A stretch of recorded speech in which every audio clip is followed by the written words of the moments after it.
आणि केंद्रीय मंत्रिपदाची शपथ घेतलेले प्रतापराव जाधव सध्या बाळासाहेबांच्या स्मृतीस्थळावरती पोहोचलेले आहेत। आपण थेट जाऊयात दादर परिसरामध्ये बाळासाहेब ठाकरे यांच्या स्मृतीस्थळावरती नुकतेच मंत्रिपदाची शपथ घेतलेले शिवसेनेचे नेते प्रतापराव जाधव पोहोचलेले आहेत बाळासाहेबांना अभिवादन करण्यासाठी। बुलढाणा लोकसभा मतदारसंघामधून प्रतापराव जाधव यांचा तिसऱ्यांदा विजय झाला आणि आता यावर्षी त्यांची मंत्रिपदी वर्णी लागलेली आहे। काय भावना? खरं म्हणजे माझ्या राजकीय जीवनाची सुरुवातच आदरणीय हिंदू हृदय सम्राट शिवसेना प्रमुख बाळासाहेब ठाकरे यांच्या कट्टर आणि ज्वलंत हिंदुत्ववादी विचारातून त्या ठिकाणी झाली आणि 1987 पासून शिवसेनेचं काम करत असताना आज या ठिकाणी वंदन करत असताना एक पूर्ण समाधान माझ्या मनाला याचं मिळत आहे की 87ला मी एक शिवसैनिक म्हणून शिवसेनेमध्ये काम करायला सुरुवात केली।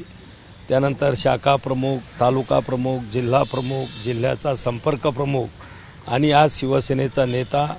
त्यानंतर मधल्या काळामध्ये 3 वेळा शिवसेनेचा आमदार, आता चौथ्यांदा शिवसेनेचाच खासदार आणि आता शिवसेनेच्या वतीनंच आदरणीय एकनाथराव शिंदे साहेबांनी आदरणीय नरेंद्र मोदीजींच्या नेतृत्वात असलेल्या मंत्रिमंडळात मला काम करण्याची संधी दिली, मंत्रिपदासाठी माझं नाव दिलं आणि म्हणूनच या ठिकाणी बाळासाहेबांचे म्हणजे याला आपण स्फूर्तीस्थळसुद्धा आम्ही समजतो की या ठिकाणाहून पुढे वाटचाल करण्यासाठी बाळासाहेबांना वंदन करून त्यांच्याकडून त्या ठिकाणी या ठिकाणाहून स्फूर्ती घेऊन पुढच्या काळामध्ये चांगली कामं, देशाची सेवा, आपल्या महाराष्ट्राची सेवा, माझ्या मतदारसंघातील जनतेची सेवा त्या ठिकाणी मला करायची आहे आणि म्हणून मंत्रिपदाची शपथ घेतल्यानंतर सर्वप्रथम मी या ठिकाणी हिंदू हृदय सम्राट शिवसेना प्रमुख बाळासाहेब ठाकरे यांच्या स्मृतीस्थळाला या ठिकाणी भेट देऊन वंदन केलेलं आहे। एबीपी माझा, उघडा डोळे